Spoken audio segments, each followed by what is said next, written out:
Olá! A ideia desse vídeo é a gente retomar aquelas visões distorcidas de ciências que a gente tinha discutido na semana 3 e 4. E a partir daquele trabalho que vocês fizeram no fórum, das respostas que vocês fizeram, a gente achou que seria interessante retomar isso agora na semana 6. E por isso que a gente está pedindo para vocês assistirem novamente o vídeo e lerem de novo os textos. E esse mesmo conteúdo sobre as visões distorcidas eu estou trabalhando na graduação aqui na UFJF, com um aluno do curso de licenciatura em Química, o Bernardo.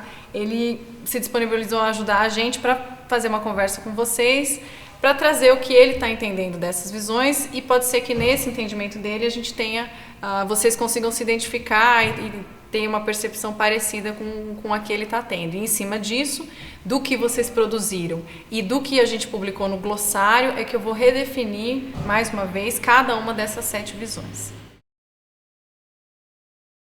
Então, primeiro essa visão empírico-indutivista e a teórica, né? Ela aparece primeiro porque é uma das visões mais comuns. O que você entendeu que seja essa visão? Olha, até pela palavra empírico, né? Isso suscita observações, experimentações. Então, da visão empírico-indutivista, a gente tem aquele conceito de que a ciência é feita das observações, das experimentações e somente. E, claro, a indução das ideias, né, de teorias que surgem após essas experimentações. Aí, né, esses dados são transformados através da indução e nos fatos que a gente conhece hoje em dia. Você consegue imaginar um exemplo? De um conjunto de observações que, através de uma lógica indutiva, você consiga chegar numa conclusão. Sim. Eu não sei se seria um exemplo, mas talvez já foi dado em sala de aula. Por exemplo, a questão dos corvos. Os corvos, até então, são todos pretos, né? Só que não tem como você fazer todas as observações, todas as experimentações para atestar que realmente todos os corvos são pretos. E isso seria uma visão empírica, uma questão assim, através das observações, tudo. Mas isso também seria uma contra-argumentação da própria visão, né? Eu vou reformular o que você falou. Vamos pensar no exemplo do corvo. Então, o que é uma lógica, o que seria a visão empírica? Eu observo corvos ao longo da minha vida. E em todas as observações eu vejo que os corvos são pretos. Como eu tenho esse conjunto de observações, eu consigo concluir que não existem corvos brancos. Essa é a lógica, quando a gente fala visão empírico-indutivista, é isso. Empírico, observação, indução, concluir a partir da observação. O problema é o que o Bernardo falou. Quantas observações eu preciso fazer para ter certeza que aquilo é verdade?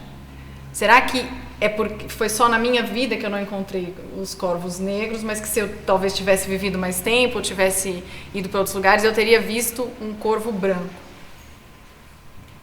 Mas é isso. É mais ou menos essa ideia. E faltou ainda aquela palavra teórica. O que você acha? É que não tem teorias pré-determinadas para a gente poder se embasar e fazer as observações. Na verdade, quer dizer assim, que é tudo de uma neutralidade. Não tem aquele... você está observando o fenômeno do nada, assim. Aí, a partir daquilo dali, você vai encontrar uma teoria dessas observações, dessas experimentações, e vai, então, montar a teoria. Então, o problema é que essa observação, a gente imagina que primeiro tem a observação e que depois tem a teoria. Depois tem a teoria. Quando, na verdade, o que acontece é, primeiro tem a teoria e depois a observação. Não dá pra gente observar tudo ao mesmo tempo. A gente sempre vai estar observando uma coisa específica. E eu vou estar observando com base em alguma teoria que oriente essa minha observação. Acho que está bem... O Bernardo está de parabéns aqui. Está bem clara essa ideia do que seria essa visão empírica-indutivista e a teórica. Então vamos pensar agora nessa visão rígida, algorítmica, exata e infalível. O que é essa visão que você acha aqui? Olha, essa visão diz respeito principalmente, né, no caso, principalmente não, exatamente ao método científico, não à ciência em si. Então, quer dizer assim, que o método científico, na visão rígida, é que ele é sempre mecânico, ele vai sempre seguir as mesmas etapas, né? E nunca vai sair desse processo. Essa é a ideia de visão rígida que eu tenho, né? O método científico é sempre o mesmo. E por que você acha que tem essa, entre parênteses aí, algorítmica, exata e infalível? Porque através dessas etapas, se seguirem todas essas etapas, a pessoa, o cientista, o pesquisador, eles vão chegar sempre num resultado satisfatório. Mas não é sempre que acontece isso. Não é sempre que acontece isso, e o método científico, por que não é assim? A gente tem em livro didático, no começo do livro, geralmente, aquela sequência de etapas que é esse tal desse método científico, né? Observação, hipótese, dado e tal. Então, a gente já sabe que não é sempre assim. A ciência não vai sempre seguir aquela sequência da mesma forma e nem sempre eu vou ter todas aquelas etapas. Mas como é que funciona então na realidade? Ela não tem método nenhum, a ciência? Não, ela tem vários métodos. Essa é a questão. Não é um método único, né? O método científico não é único. Sempre vão ter vários métodos para poder tentar explicar aquela teoria e tentar tornar um fato, realmente. Agora, para explicar isso, eu acho que eu posso citar o exemplo da teoria do Big Bang. Que não é possível que a gente faça observações, experimentações para a gente, né, seguir um método científico para a gente testar essa teoria. Mas até então, ela é aceita. Então, aí a gente pode pegar esse mesmo exemplo e lembrar daquela outra visão, né? Essa ideia de que o Big Bang, para entender, para propor uma teoria que explique o Big Bang, não adianta eu tentar seguir aquela sequência de etapas que nem está no livro didático, porque eu não vou conseguir, por exemplo, fazer a experimentação. Então, de novo, eu não vou ter sempre a ciência construída a partir de uma observação. Então, o mesmo exemplo mostra que a visão rígida é errada e que a visão empírica, indutivista e teórica também é errada. Então, a visão problemática e a histórica. O que você acha que é essa visão? É onde não se pega a questão toda histórica da ciência, todas as teorias que já foram reformuladas, mas que a ciência vai para frente, mesmo ignorando esses problemas anteriores, mesmo ignorando toda a história da própria ciência, todo o método científico, todas as pesquisas. Então, essa ideia de que a ciência está sempre evoluindo, ela está relacionada com aquela visão acumulativa de crescimento linear. É comum que a gente confunda uma visão com a outra e o próprio autor fala que elas são bastante relacionadas.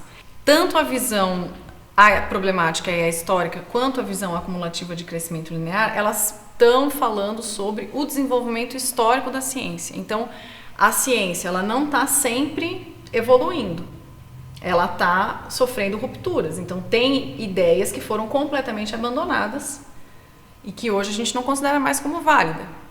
Teve um momento em que a astrologia era considerada ciência e hoje a gente já não considera mais. Então, essas idas e vindas da ciência, elas estão relacionadas diretamente com a visão acumulativa de crescimento linear. Agora, a questão por que um determinado objeto vai ser estudado ou não?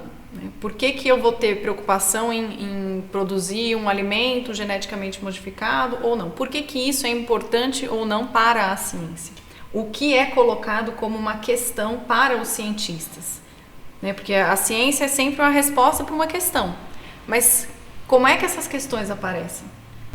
Devido ao contexto histórico de tudo que já foi vivido pela comunidade científica ou até, lógico, pelo público, pelas pessoas. Então, a ciência sempre busca realmente essas respostas, como você falou, só que dependendo dos problemas. Por isso tem essa questão dos problemas que as pessoas já tiveram em todo um contexto histórico. Então, por isso tem que ser trabalhado, por isso tem que ser pesquisado, acho que é essa questão se eu estou entendendo bem. Tem coisas que não foram estudadas até hoje, provavelmente talvez não sejam, porque não são de interesse econômico, político, social. O que é colocado como uma questão para a ciência, é o que você falou, depende do contexto da época, do contexto histórico em que aquele conhecimento está sendo desenvolvido. Tanto que a gente vê que tem alguns campos da ciência que avançaram muito mais do que outros, né? Por que alguns campos são privilegiados em relação a outros, né? Porque o tipo de problema que aparece ali é mais importante para uma determinada sociedade de uma determinada época do que outros.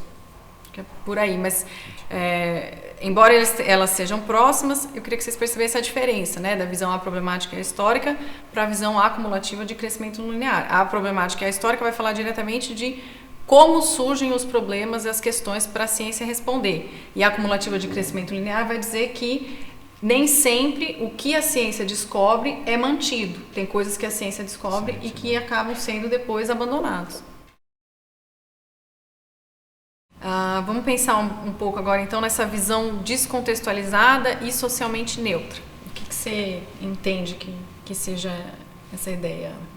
É a questão da separação, né, de todo o conhecimento que a gente tem, de toda a ciência separada das outras coisas, né? E socialmente, né, no caso, o cientista, né, toda a comunidade científica é separada de toda a sociedade, né? Essa seria a ideia que eu tenho de, né, uma visão descontextualizada e socialmente neutra. Então, quem acredita que a ciência seja assim, esquece que a ciência é um produto social, que ela depende da sociedade, né? Se a gente pensar naquela outra visão, a problemática e a histórica. Os problemas que surgem para a ciência dependem de questões políticas, econômicas, né? Sociais. E aí, então, essa seria uma visão errada. A ciência não é desvinculada da sociedade, né? Você consegue, né, pensar num exemplo do porquê que isso é errado? Acho que pesquisas na área de biologia, por exemplo, né, questão de procura de cura para várias doenças, a ciência não tem como ficar separada da sociedade, porque ela depende ali de uma pesquisa toda na própria sociedade. Né? Ela usa como uma ferramenta todo um aparato para poder chegar ao resultado final, só que depende da sociedade, né? Assim como a sociedade depende da ciência para poder encontrar os resultados. Não sei se eu consegui colocar muito bem esse exemplo, mas de fato, por exemplo, a busca dessa cura vai depender da ciência e a sociedade estarem juntos, né? Trabalhar ali vai estar envolvido a todo momento. Vou pegar esse seu exemplo e detalhar. Então, a gente pode ter dois princípios ativos que são eficientes para uma mesma doença. Qual o princípio ativo que vai ser transformado em medicamento? Aquele que for viável economicamente, que a disponibilidade para encontrar esse recurso, que não dependa, por exemplo, que a gente não vá mexer em áreas preservadas ecologicamente. Então, tem todo um contexto econômico, um contexto de outras preocupações que estão envolvidas no conhecimento científico. O conhecimento científico é aquele, eu sei que esse princípio ativo é eficaz para aquela determinada doença, mas o fato disso realmente ter implicações sociais e ser inserido na sociedade depende não só do conhecimento científico, mas de outras relações. Acho que tem um exemplo bem claro e que vocês tinham colocado num dos fóruns também, que é o da bomba atômica, né? A mesma tecnologia, né? O mesmo conhecimento científico que foi importante para o avanço da física, ele também foi usado para produzir uma arma de destruição em massa, né? Então, a ciência depende desse contexto social, ela tem implicações sociais e ela também depende dessa sociedade para ser desenvolvida. Então, uma visão que é um pouco diferente das anteriores é a visão individualista e elitista, porque ela vai estar pensada diretamente no cientista, né, nas pessoas que produzem ciência. E assim como o Bernardo tinha colocado, uma primeira ideia que a gente já tem lá da visão socialmente neutra é de que o cientista é desvinculado da sociedade. Agora, quando a gente fala individualista e elitista. Vamos pensar nessas duas palavras separadas. O que você acha que cada uma delas está querendo dizer?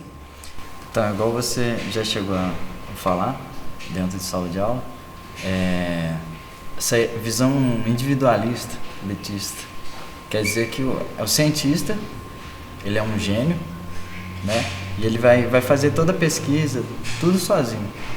E ele é aquele estereótipo, né? Loiro, homem, né? No caso é homem, é loiro, é um gênio realmente. E ele não trabalha com outros cientistas. Então, por isso, individualista e elitista, por causa desse estereótipo todo, né? De que ele é um cientista homem, né? Que ele é loiro, que ele é muito inteligente e que ele trabalha sozinho. E você faz o curso de licenciatura em Química, então você está vendo ali laboratórios, você está convivendo com os professores de Química. Você já viu em algum desses laboratórios uma pessoa trabalhando sozinha? Não, eu já vi ali o pessoal sempre trabalhando em equipe, mas todos buscando resultados, né? Mesmo que em pesquisas diferentes. Mas que ali sempre tem ajuda ali, sabe, de todos os integrantes, todos os membros ali daquele balcão, né, todos os cientistas, né, então graduandos, ali dentro daquele laboratório, estão ali para buscar resultados. Mas muitas das vezes pode ser que um esteja aparentemente trabalhando sozinho, mas tem sempre por trás um orientador, né, e outros colegas também, duplos de bancada, para poder fazer, né, todo experimento, mas nunca sozinho. Então, a ideia da visão individualista é de que o cientista trabalha sozinho e junto com isso vem até uma imagem de que ele não tem muita habilidade social, que ele não sabe conversar com as pessoas, e isso é uma visão totalmente errada, porque na verdade não existe ciência feita sozinho. Não tem como você produzir nenhum conhecimento científico trabalhando sozinho. Então sempre vai ter esses grupos e talvez não, sempre vai ter também relações entre os grupos diferentes, né? Entre o que a gente chama de comunidade científica, é uma comunidade global em que você tem pesquisadores do mundo inteiro que estão conversando através de publicações, através de artigos, e é só através dessa conversa toda que a gente consegue produzir conhecimento científico. E, isoladamente, não tem avanço na ciência. E a visão elitista, acho que a origem disso é porque durante muitos anos, realmente só uma comunidade, você usou o loiro, né, o europeu, o estereótipo do que seria o europeu, foi durante muitos anos realmente as únicas pessoas que faziam ciências. Quem ganhava prêmio Nobel, quem tinha acesso, quem tinha condições econômicas e que tinha uma inserção na sociedade para poder se dedicar à ciência, realmente eram só essas pessoas. Mas hoje a gente já sabe que a gente felizmente tem cada vez mais mulheres, negros, diferentes etnias trabalhando e produzindo ciência, e todos com a mesma qualidade, porque não existe uma característica específica que uma pessoa tenha que ter para ser cientista. Ela não precisa nascer gênio para ser cientista. Ela precisa se dedicar a estudar, assim como em qualquer profissão.